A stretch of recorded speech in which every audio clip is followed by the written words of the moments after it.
Okay, so this is a demo of the ORiON in a not saved to the unit, but saved to a USB key. And what we've got is the main screen, which is going through a VGA on the bench. And you can also use a utility to link in to see this when it's on the network. We've actually got it connected wirelessly, and then we've got a serial cable going out to a laptop, which is running that DNC to show what it's doing. So the first thing we're going to do is we're going to plug in a key which has an ORiON directory and an ORiON subdirectory and a PGM push. And what it does is it takes in the file and it sends it very quickly to the unit for, that was like a message file. If we want to send something to the machine, here's an example of us sending a longer file to the DNC, and it's coming in as 1212. The diagnostic setting will show you what's happening. The setup, read INI file, and you can set up the baud rate. This is set up for the unit, the BPR that will be connected 9600E71. The key to that is don't wait for any Exxon because the BPR doesn't have it. You can also set different configurations in this window, so it's good for setting it up on the bench. I think it'll be obviously the biggest one if you want to do wireless is that you have to set up the wireless with your information in it and have it connect, and it will say it's connected. Over here you can see the MAC address. You can change the assigned name. That'll be what it's called under the ORiON subdirectory. You put your USB key in, for instance, Gaasenbeek or whatever, and then it's the current address. This is the receive window of the files that came in, and what we're going to do is we're going to go over and pretend that we're the CNC punching out a file.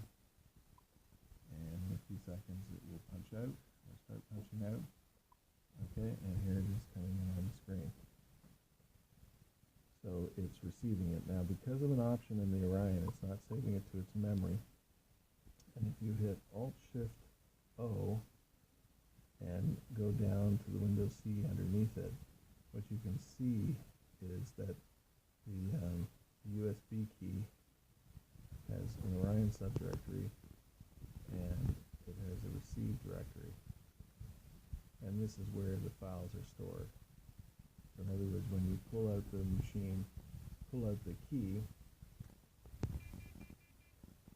everything sort of goes on the event of a key going in or out.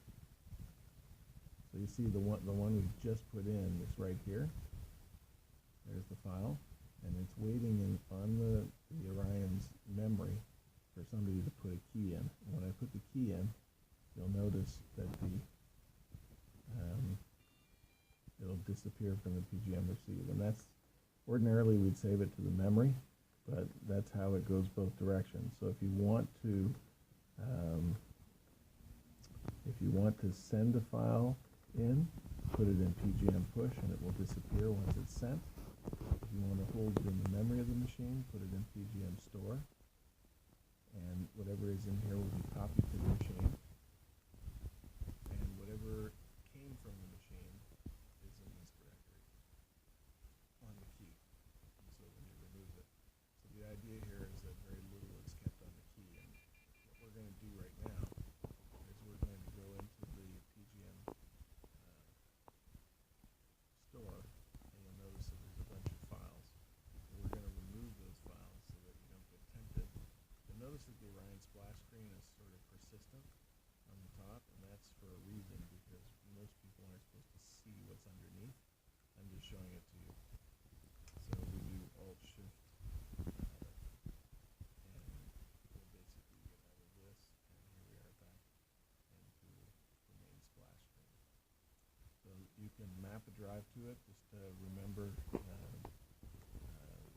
you can call it, right now it's going to be called ORiON on a DNS server when you get it, or you can see this screen if you have we recommend having a USB keyboard and mouse and a VGA screen handy while you're setting it up in the plant.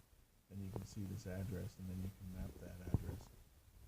And the password, log on as a different user, and the password would be client in capital letters and the user is client and the password is client. And that way you can do a map drive. We also have a special piece of software that can show the screen remotely, and that'll be on the USB stick. So basically, it will work with the BTR back and forth.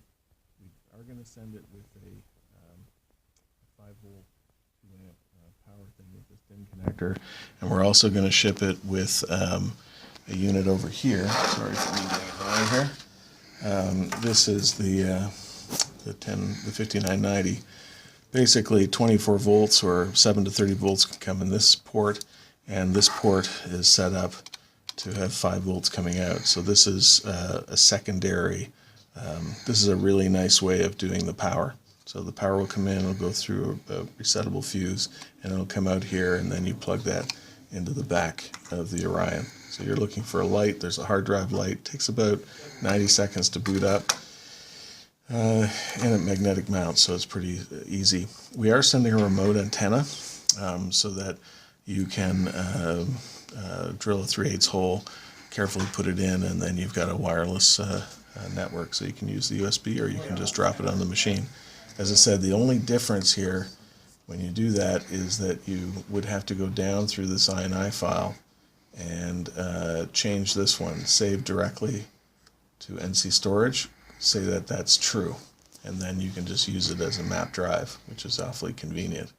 And I might add that through here you can push, oh, I just got rid of all the files, but you can push files that are on here. So if you want to do it just with the USB stick, no problem. Use PGM push and PGM receive. If you want to load it on here with the map drive, you can do it, and you can see this window with a special utility that we're going to ship, the remote viewer, or of course directly with the VGA. Anyway, that's how you would run it. This is the ORiON.